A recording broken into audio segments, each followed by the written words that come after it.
Hello everyone, जय जगन्नाथ। मु Snigdha welcome करुछि मो चैनल ओडिया अमेरिका लाइव को।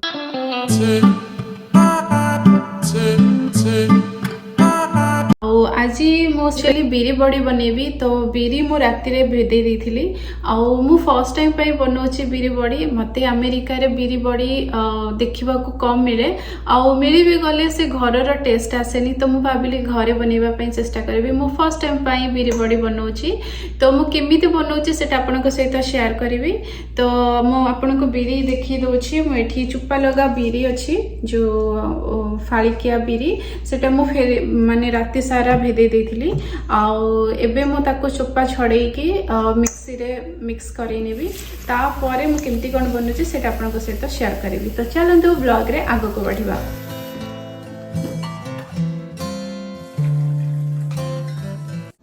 तो ये देखु मो चोपा छड़े नहीं अल्प अल्प अच्छी, तो ये चल रही भी आपको एवं मिक्सी रे ग्राइंड करने भी। तो आदि मु बिरी नहीं जाइए आपको पानी बिल्कुल भी देवेनी, सुखिला आपको प्लेन रे बाटवा चेष्टा करवा।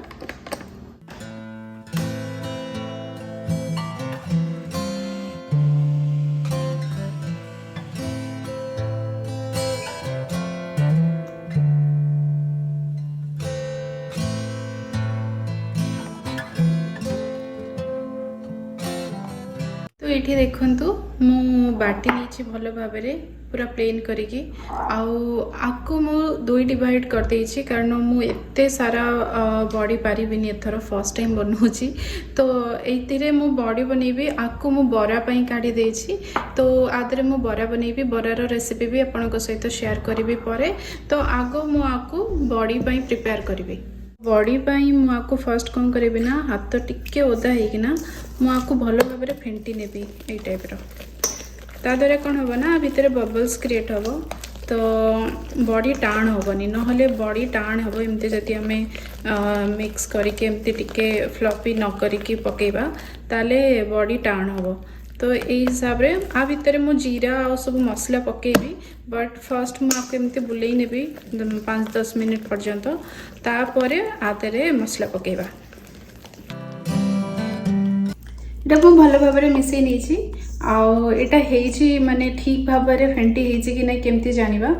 मु टिके नहीं कि ना एबे पानी रे पकेबी। जदि ये बुड़ीबनी पहरिबो ताले एटा हे जाइछि बॉडी पाई। आपको एबे मसला पकई नबा। मु एथिरे खाली पकेबी पियाज, किछि पियाज काटी नहीं हल्का करके पकई नेबी। तापर पकेबी किछि जीरा, जीरा एथिरे अल्प पकोछि।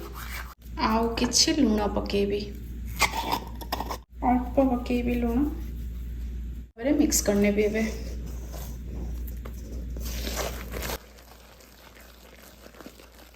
आपको बॉडी हिसाब रे बिछी नवा। मो पाखे एमती ओवन रो प्लेट अच्छी, तो आ ऊपर मो बॉडी बिछी नेबी। मुझे प्लेट नहीं जाइए, एटा ओवन प्लेट अच्छी। आधे मु टिके तेल पकेकी आ सरफेस टिके ऑयली करदेवी, सो दैट बॉडी मो जब काढ़ी आधे चिपकी बनी।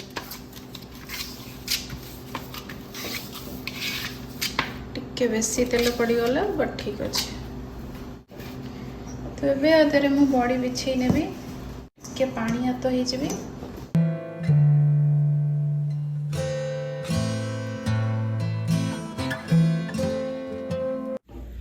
तो ये देखो मु पूरा बॉडी पारी नहीं आर शेप देखिए ना क्षमा करेंगे, मोर गोल गोल वाला पूरा जो हुए सेमती है, बट ठीक अच्छे। फर्स्ट टाइम पाई मु कम ही पकई थी, माने गोटे प्लेट ही पकई। एटा सुखी गला परे जदि भलरे हो ताले मु करी। तो फर्स्ट टाइम पाई मु कम एथिरे ट्राई करिछि। तो आपको एबे खरा रे सुखई नबा। फाइनली बॉडी परा सरी गला। फर्स्ट टाइम पाई मो लाइफ रे पूरा माने गोटे प्लेट बनी बॉडी। ये सुखिला पर जना पड़ो टेस्ट रे केमती कौन अच्छी। आपको एबे मु भाभी बाल्कनी रे सुखई देबी, किंतु बनु बनु एबे खरा गड़ी गला, तो बाल्कनी रु खरा जाई सारी। तो आपको खरारे न सुखेले खराब हो तो आपको मु नहीं जाऊँगी तलू पुल एरिया रे मु ताकू बाहर सुखेबी तो मु आपन को तलू भी नहीं जाऊँगी देखेबी मुझे बाहर सुखेबी आ पाखे बसिकी मु किसी काम करनेबी एडिटिंग करनेबी ब्लॉग तापरे सुखीगला परे मु आपन को यहाँ देखेबी केमती है। तो मु एठी बसीजी आउच मुझे बसीजी बड़ी कौटी सुखेली आपन को देखा बड़ी ये सुखे नेली यहाँ ओवन रो प्लेट अच्छी ना यहाँ हीट बहुत जल्दी अब्जर्व करिवो तो होपफुली जल्दी सुखीज तो मुझे सुखे नहीं किसी समय मुझे बसिकिना वेट करी आउ टिके सुखी गला पर काली पछे मु पकई परिबी मो बालकनी रे बट टिके खरा लागिवा दरकार तो चलंतु आकु टिके समय छाड़ी दबा एठी। A few moments later.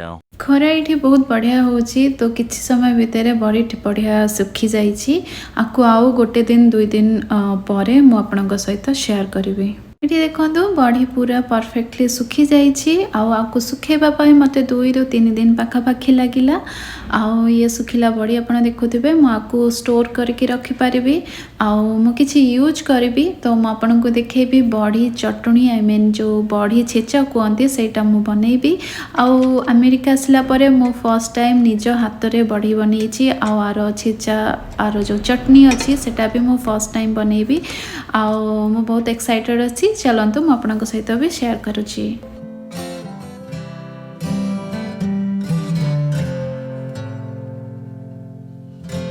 एबे मु गरम भात सहित बड़ी चटनी को एंजॉय करी तो चलतु मु आपन सहित शेयर करी मु जो बिरी रखी थी सहित केमती मु बरा बनैली एथिरे मु पियाज जीरा धनिया पत्र आ स्वाद अनुसार लूण भी मिसई नहीं तो मुझे चलिली गरम गरम बरार मजा नापाई आपण ब्लॉग देखिकी मते कमेंट माध्यम जनइबे आपण को ब्लॉग केमती लगिला जदि भल लगी ताले लाइक शेयर कमेंट कर दिंतु आ चैनल को सब्सक्राइब कर दिंतु।